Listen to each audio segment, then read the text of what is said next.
Isang magandang araw po sa ating lahat mga kababayan at yun na rin po sa ating mga ka-treasure hunter. Muli po ay samahan niyo po ako sa panibagong video na i-upload ko po sa araw na ito. Ang paglukit po sa matagal na pinagkampuhan ng mga sundalong Hapon. At ang kahan nito mga ka-TH ay may history, yung lupa na atin po ilulukit sa araw na ito. At bago po yan, huwag pong kalimutan mag-subscribe, like, share na rin po ang notification bell para update po kayo sa lahat po ng aking mga video. At ito na mga ka-TH, at muli na dito na tayo sa area na kung saan ay dito mismo nagkampo ng matagal na panahon yung mga sundalong Hapon noong panahon ng World War II. At muli mga ka-TH ay inibitahan ako ng may-ari ng lupa upang ipalocate. At dito ay marami nakukuha ng mga lusi at yung ano pa.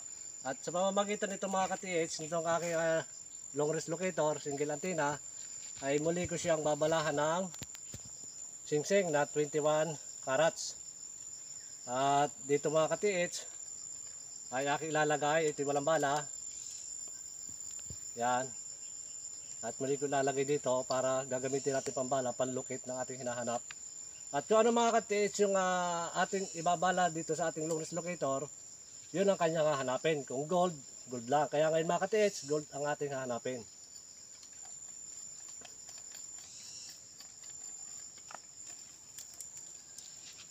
Ito mga ka-TH, itong antenna ito ay stainless antenna na adjustable at dapat paggagawa kayo ay yung hindi na mamagnet.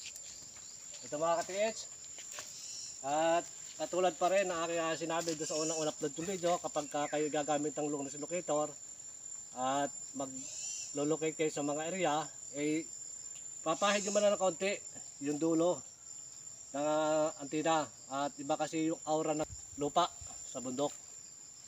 Ito mga ka-TH,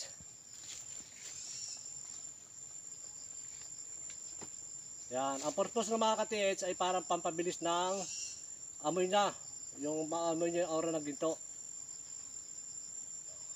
Yan.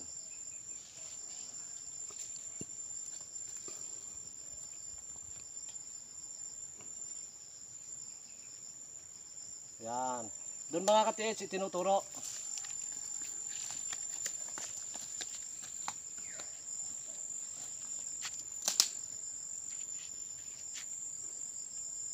Ito mga ka-TH, yung aking long range locator, single antenna. Dito makikita natin kung paano dumitik.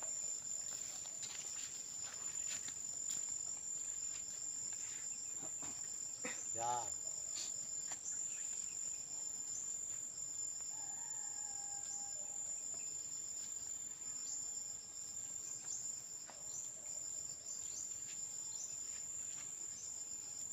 Ito mga ka-TH ay susubukan ko lapitan para malaman natin kung saan mismo nakatapat yung items. Yan, dito mga ka-TH ay nag-iikis yung aking single antenna. Yan, medyo malaki din ito. Yan, buka. At ito mga ka-TH, kapag aking natalikuran ay kusa siyang bumabalik, bumubuka. Yan.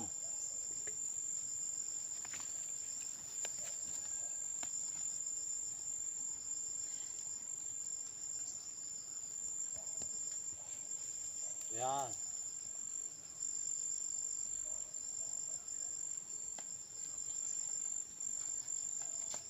Ito mga ka-TH, at dito sa tapas na ito, dito naamoy niya yung aura ng ginto.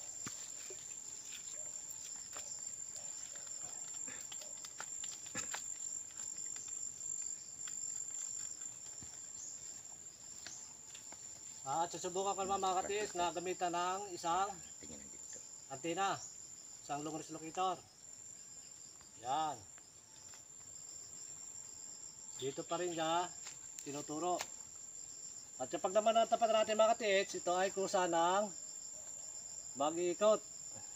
Yan. Yan. Iikot tayo mga ka-TH kapag natapatan. Yan. Ito yung kaibahan na ginawa kong long range locator, single antenna. Yan. At gagamitan ko mga katiis ng Japanese one. Tatanggalin ko ito. Load niya.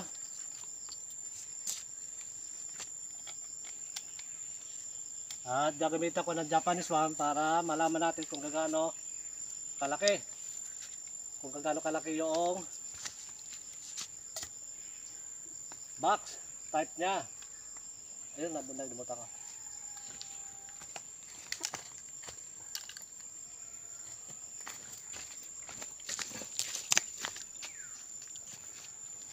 So mga katiits, yung pambala na ginagamit ko.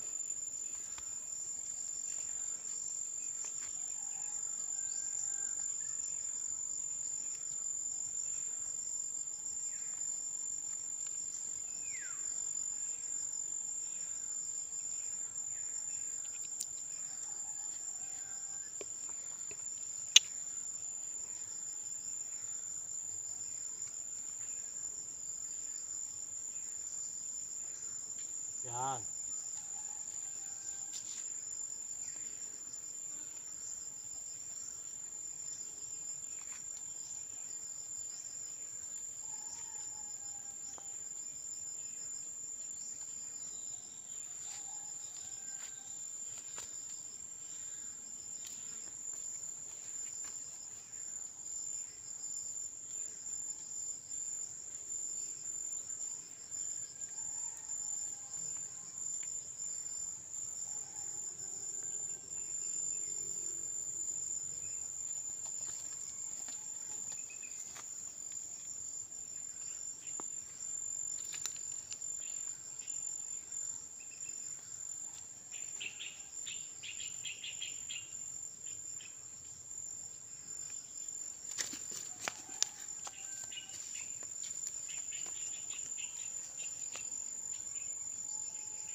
At ito mga katiits, ang luwang niya ay 1 meter by 1 meter. At yung mapapansin nyo mga katiits, ito ay mayroong pundasyon ng hollow block.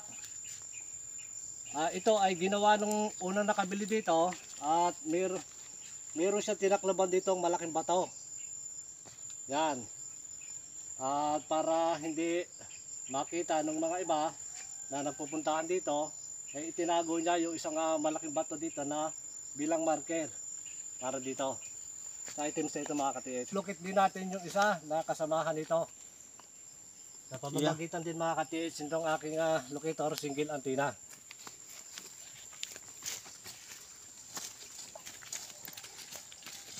At yung mapapansin nyo mga katiits, mula dyan hanggang sa pataas na yan, marami sa mga big boulder marker na nakalagay dyan. Halos ito ay maraming bato. At yan mga katiits ay diditikin ko ulit yung isa na kasamahan niya. Yan. Yan. Doon siya tumuturo mga katiits. Yan. At muli mga katiits ay pupuntahan ko kung saan tumuturo itong long range locator.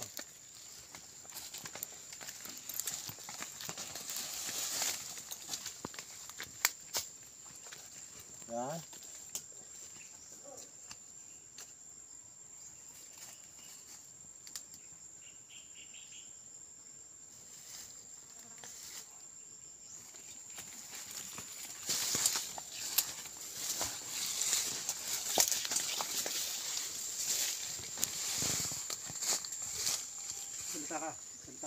Ito mga katiits at itinuturo dito sa may iryang kare.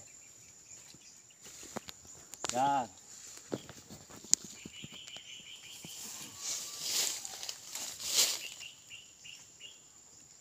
Yan ito mga katiits. At muli dito sa tapat na ito, dito siya mag-iikis. Yan. At yung mapapansin nyo mga katiits, dahil dito ay mayroong hukay, ito ay gagawin sana ng may-ari na balon. Ngayon, dito rin tinuturo ng aking single antenna locator na ibinala natin ay gold.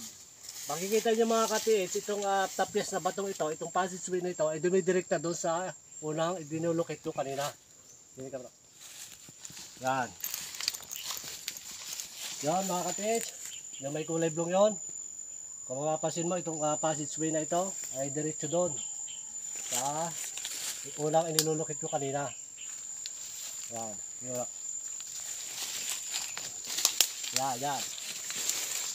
Yan. Diretso doon mga katiit.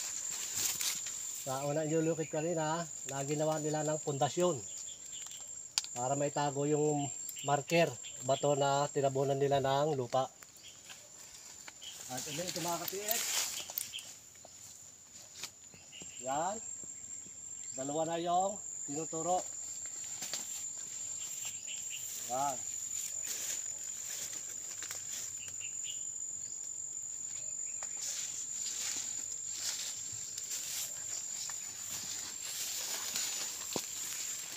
Yan mga katiit. Yan.